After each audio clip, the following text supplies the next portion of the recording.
Okay, let's discuss about this class. आज हम क्या पढ़ेंगे? हमें पहले अपने पता किया था कि सब एटॉमिक पार्टिकल्स क्या होते हैं। क्या होते हैं ना, जो पार्टिकल्स एटॉम के अंदर होते हैं उन्हें हम बोलेंगे सब एटॉमिक पार्टिकल्स। तो सब एटॉमिक पार्टिकल्स में फिर और क्या क्या आते हैं ना, electron, neutron, proton, positron, meson, beta, pi, etcetera. But in सब के बारे में हमें नहीं पढ़ना है।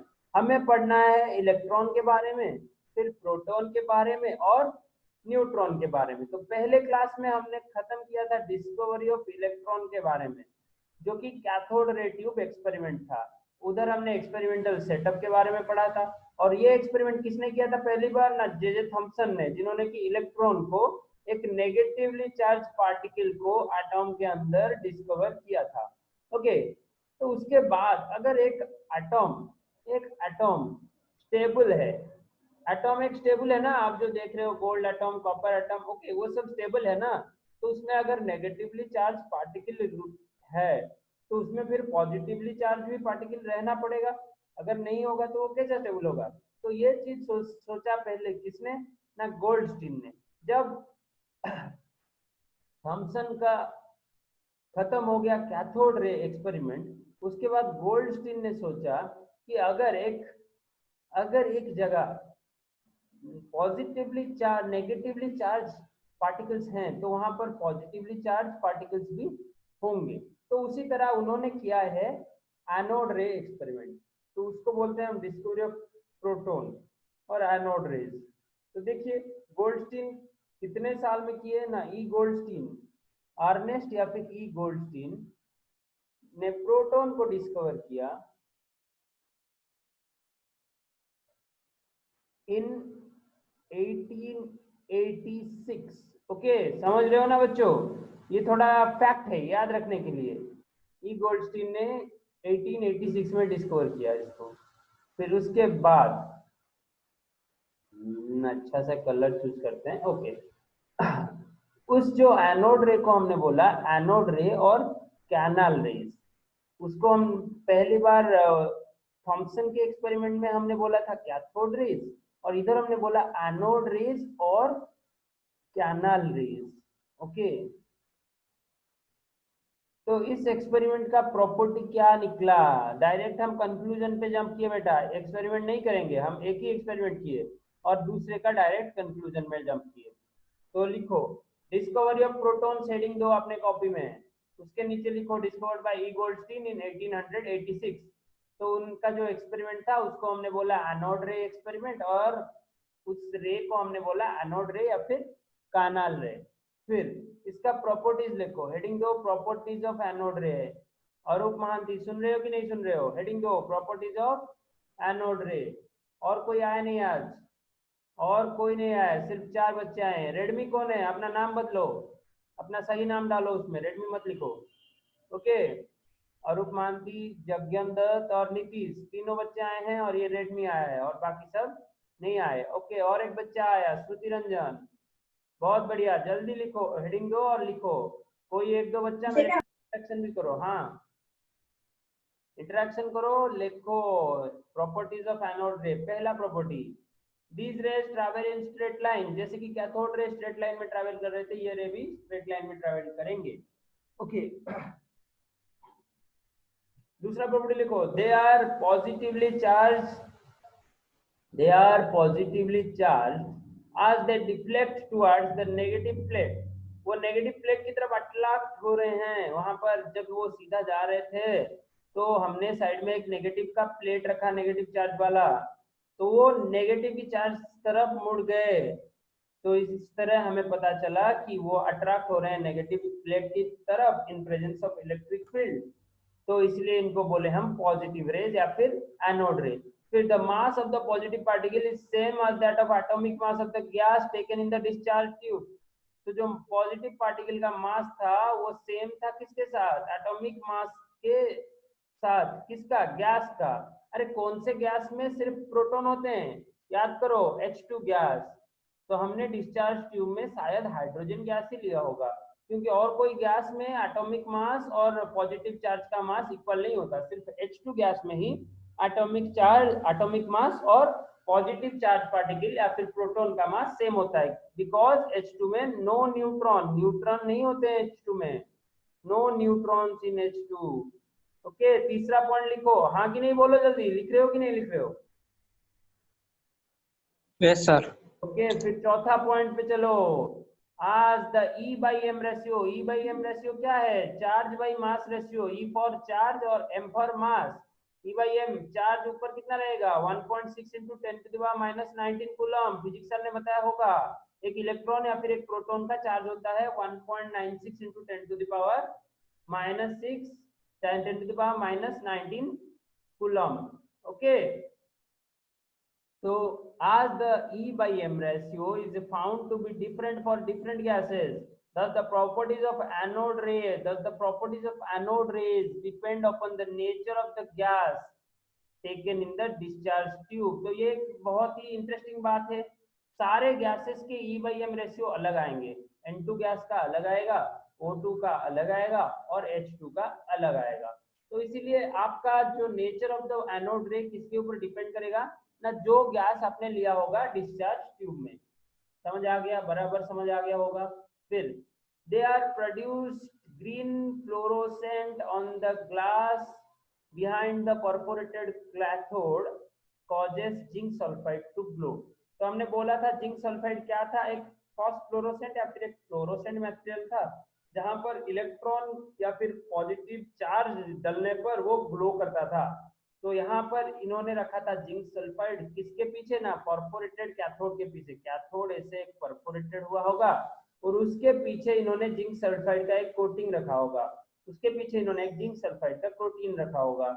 जब हमारा कैथोड एनोड रे वहां तक जाके लगता है तो वहां पर फॉस्फोरेसेंस होता है। वो फिर किस कलर का फॉस्फोरेसेंस होता है? ग्रीन कलर का फॉस्फोरेसेंस होता है। तो इसको हमने बोला कि प्रॉपर्टीज ऑफ एनोड रे, ये क्वेश्चन आ जाता है हमारा एग्जाम में। दो राइट 2 और 3 प्रॉपर्टीज ऑफ एनोड रे, 2 मार्क्स में आता है या फिर 3 मार्क्स में आता है। तो डिस्कवरी ऑफ प्रोटॉन के बारे में इतना ही डिटेल हमें पढ़ना है अच्छे से। क्या पढ़ना है ना, गोल्डस्टीन ने उन्हें दिया था 1886 में, और ये 5 प्रॉपर्टी जो कि बहुत ही इजी टू रिमेम्बर प्रॉपर्टीज है, इसको याद रखना है। ओके, आप लोगों का एग्जाम है बेटा, एग्जाम है आप लोगों का केमिस्ट्री का एग्जाम है। बेसिक कंसेप्ट ऑफ केमिस्ट्री, पहला चैप्टर जो हमने अच्छे से कंप्लीट किया था। पीरियडिक टेबल नहीं आएगा, बेसिक कंसेप्ट ऑफ केमिस्ट्री जो हमने 2 बार पढ़ाया आप लोगों के साथ, उसका एग्जाम है। सिर्फ शॉर्ट टाइप होंगे, वो भी 20 मार्क के, सिर्फ शॉर्ट क्वेश्चन होंगे। मैं हैंड रिटन क्वेश्चन आपको दूंगा और हर क्वेश्चन के लिए आपको रहेगा। ओके, नहीं ऐसा नहीं करते हैं, 20 मार्क का एग्जाम करते हैं। अरे सुन रहे हो कि नहीं सुन रहे हो? 20 मार्क का एग्जाम करते हैं और सब 1 मार्क होंगे, सारे क्वेश्चन 1 मार्क के होंगे। आपको सिर्फ ABCD लिख के ग्रुप में डालना है। ओके, वो भी कितने मिनट के अंदर ना, एग्जाम का टाइम जब फिक्स होगा क्वेश्चन दिया जाएगा ग्रुप से और आपको 10 मिनट के अंदर, 10 मिनट सर MCQs। हाँ MCQs, वो भी किसमें से, आपके असाइनमेंट्स में से। ओके, चेक पॉइंट जितने भी आपने किए हैं और वो बाकी सब क्या थे, चेक पॉइंट जितने भी आप किए हैं और जो फाइनल असाइनमेंट उनमें से ही मिलेगा, और कुछ एक्स्ट्रा क्वेश्चन जो कि थ्योरी में से आया होगा, एग्जाम्पल में से भी आ सकता है। ओके, लंबा लंबा प्रॉब्लम भी एग्जाम्पल का डायरेक्ट MCQ में आ सकता है। तो 20 मार्क के लिए 20 मिनट, सारा 1 मार्क का क्वेश्चन, उसमें ऑप्शन हो सकता है और कुछ क्वेश्चन में फिल इन द ब्लैंक्स भी होगा।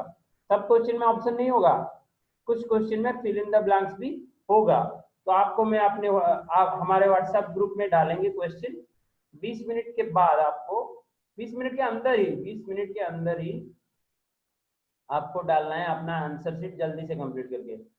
अगर कोई 30 मिनट या फिर 25 मिनट के बाद डालेगा, 20 से 25 मिनट के बाद डालेगा, तो उसका मार्किंग के लिए कंसिडर नहीं किया जाएगा। अगर एक भी बच्चा डाला 20 से 25 के अंदर तो वही कंसिडर किया जाएगा, अगर कोई नहीं डाला तो कोई भी कंसिडर नहीं किया जाएगा। अगर सारे बच्चे डाल दिए, तो जितने भी 5 या 7 बच्चे हमारे क्लास कर रहे हैं सबने किए, तो सबको कंसिडर किया जाएगा मार्किंग के लिए। तो आपको थोड़ा फास्ट होना पड़ेगा, इसके लिए आपको एक रिविजन का टाइम मिलेगा। और ये एग्जाम हमारा रहेगा संडे हम देखेंगे आपका क्लास टाइमिंग क्या होता है, उस हिसाब से रखेंगे। सब लिख लो कॉपी में, संडे है बेसिक कंसेप्ट ऑफ केमिस्ट्री का एग्जाम। हमने जितना पढ़ा है उसके अंदर से ही आएगा, बाहर से नहीं आएगा क्वेश्चन। ओके, हमने जितना ही पढ़ा है उसके अंदर से आएगा। और क्वेश्चन का लेवल बहुत ही इजी होगा। देखिए मैं 20 मार्क के लिए 20 मिनट दे रहा हूँ, तो क्वेश्चन का लेवल बहुत ही इजी होगा, आप देखते ही आंसर कर सकते हो। ओके, तो सब अच्छा करेंगे, होप करते हैं, और अपना आंसर शीट 20 से 25 मिनट के अंदर अपलोड करेंगे ग्रुप में। ओके, ये हो गया हमारा एग्जाम का बात। अब आपने प्रोटॉन का तो लिख लिया होगा, प्रोटॉन का तो लिख लिया होगा, प्रोटॉन का सबने लिख लिया है, प्रोटॉन का सब यस सर। ओके, अब चलते हैं न्यूट्रॉन के बारे में। न्यूट्रॉन को किसने डिस्कवर किया था? Japanese scientist. किसने? Chadwick, James Chadwick. वो या कहाँ के थे, मुझे याद नहीं है अच्छे से।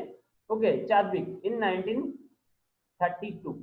तो उन्होंने कैसे किया था न्यूट्रॉन को डिस्कवर ना? उन्होंने किया एक थिन शीट ऑफ बेरिलियम के ऊपर, बेरिलियम के एक पतले शीट के ऊपर उन्होंने बॉम्बार्ड किया अल्फा पार्टिकल को। अल्फा पार्टिकल क्या होता है? हीलियम 2+। ओके, ये है अल्फा पार्टिकल। तो उन्होंने बम्बार्ड किया। जब बम्बार्ड किया तो उनको एक इलेक्ट्रिकली न्यूट्रल पार्टिकल मिला, उनको एक इलेक्ट्रिकली न्यूट्रल पार्टिकल मिला जिसका मास प्रोटॉन से थोड़ा ज्यादा था, जिसका मास प्रोटॉन से थोड़ा ज्यादा था। तो उस पार्टिकल को उन्होंने नाम दिया न्यूट्रॉन, उस पार्टिकल को उन्होंने नाम दिया न्यूट्रॉन।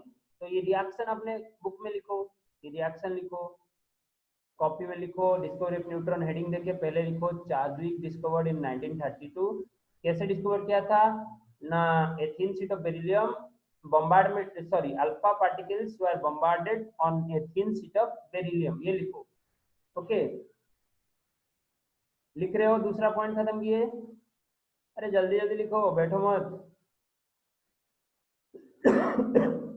दूसरा पॉइंट लिख लिए, फिर तीसरा पॉइंट लिखो।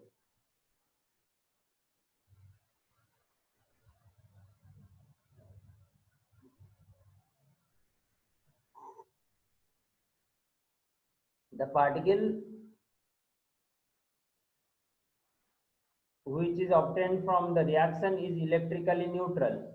The particle which is obtained from the reaction is electrically neutral, मतलब उसमें ना नेगेटिव चार्ज है ना ही पॉजिटिव चार्ज है, वो न्यूट्रल पार्टिकल है, इलेक्ट्रिकली न्यूट्रल।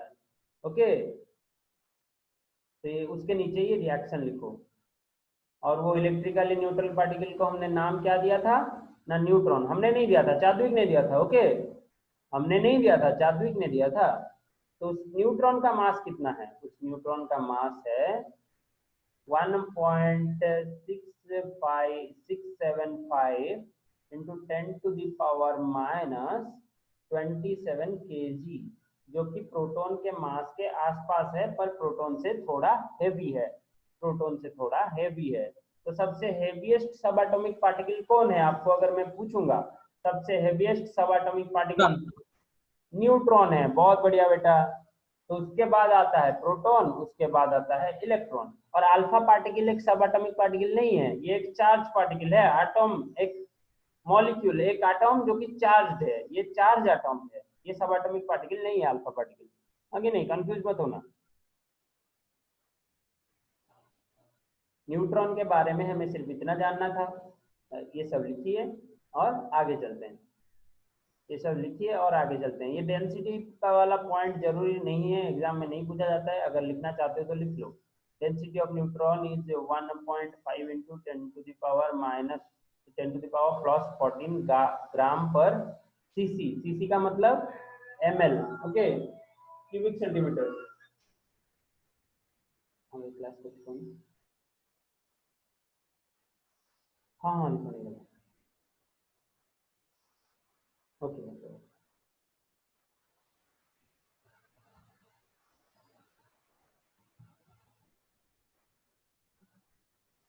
सबने ये पार्ट कंप्लीट किया?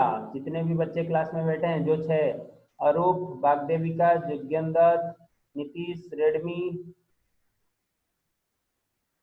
स्मृति रंजन, सबने कंप्लीट किया? मुझे सबसे चाहिए आंसर चाहिए, सबने कंप्लीट किया कि नहीं किया? Yes sir. ओके, बाकी सब Yes, sir. Yes sir. Yes sir, yes sir. बाकी सब बोलो। श्रुति रंजन, यस सर, जल्दी लिखो। लिख दिया। लिख दिए हो, ओके। तो हम अगले कॉन्सेप्ट पे चलेंगे। हमारा अगला कॉन्सेप्ट है चार्ज बाय मास रेशियो। तो हमें सारे जो सब एटॉमिक पार्टिकल्स है ना, उन सबका चार्ज बाय मास रेशियो निकालना होगा। कैसे निकालेंगे ना, पहले सबका मास पता होना चाहिए और उनका चार्ज पता होना चाहिए। तो इन सब के लिए इतना थ्योरी हमें जरूरत ही नहीं है, इतने थ्योरी का हमें जरूरत नहीं है। वो कैसे निकालते हैं charge by mass ratio? Charge by mass ratio ऐसे कुछ निकालते हैं ना, ऊपर रहेगा चार्ज और नीचे रहेगा मास। तो हमें सबका चार्ज और मास पता होना चाहिए, जैसे कि प्रोटॉन, उसके बाद न्यूट्रॉन। डायरेक्ट इस टेबल पे अपना आंख डालो। इसका जो थ्योरी है इतना इंपॉर्टेंट नहीं है हमारे लिए, तो हम ये थ्योरी को स्किप करेंगे। वो देखिए, पहले मास यहाँ पर लिखा है, फिर चार्ज और मास को डिवाइड किया है, यहाँ पर चार्ज टू मास रेशियो ऐसे ही निकाला है। तो हम डायरेक्ट इस टेबल पे चलते हैं। ये जो टेबल 2.1 है, इसको कंस्ट्रक्ट करो अपने बुक में, सब कुछ लिखो उसका। ये जो टेबल 2.1 है उसे कंस्ट्रक्ट करो अपने बुक में, और पहले लिखो प्रोटॉन, उसके बाद न्यूट्रॉन, उसके बाद इलेक्ट्रॉन। उनका पहले हमें मास जानना है, फिर चार्ज जानना है, और रिलेटिव मास जानना है, और चार्ज रिलेटिव टू प्रोटॉन जानना है, और डिस्कवर तो हमें पता है, गोल्डस्टाइन चार्जविक फंक्शन। ओके। ये जो रिलेटिव चार्ज क्या है, रिलेटिव चार्ज है चार्ज बाय मास रेशियो, हाँ कि नहीं? Mass relative to electron, charge by mass ratio ये है, या मास बाय चार्ज, हाँ चार्ज बाय मास।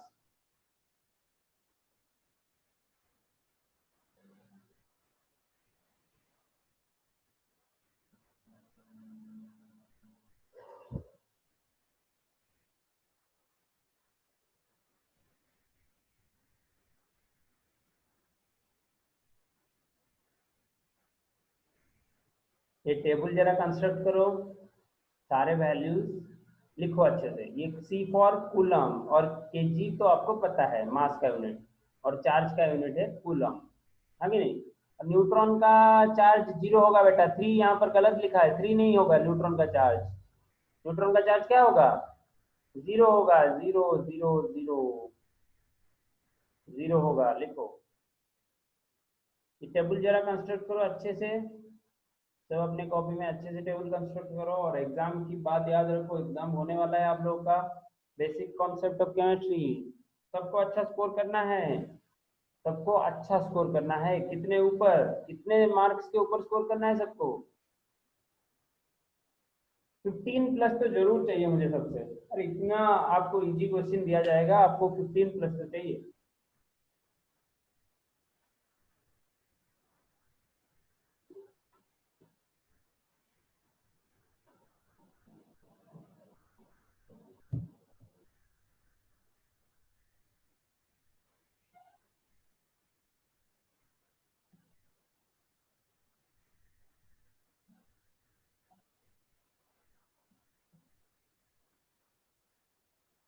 सबने लिखा टेबल? जल्दी से कंस्ट्रक्ट करके बताओ मुझे। यस सर हो गया, ऐसे बोलो।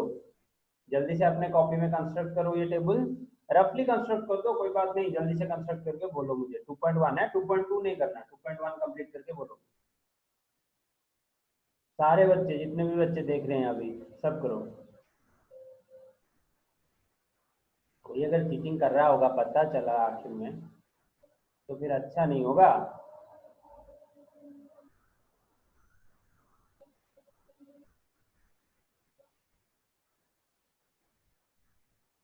जल्दी, खत्म होने के बाद बताओ। यस सर, हो गए। तो हो गया, बाकी सबका?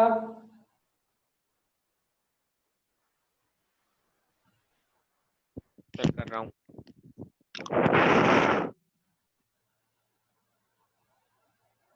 हो गया।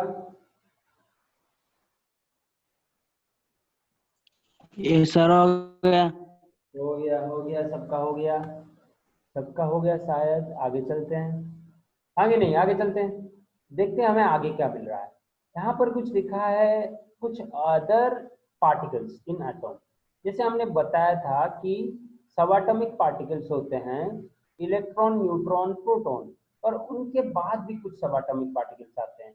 उनके बाद भी कुछ सब एटॉमिक पार्टिकल्स आते हैं, जैसे कि एंटी प्रोटॉन।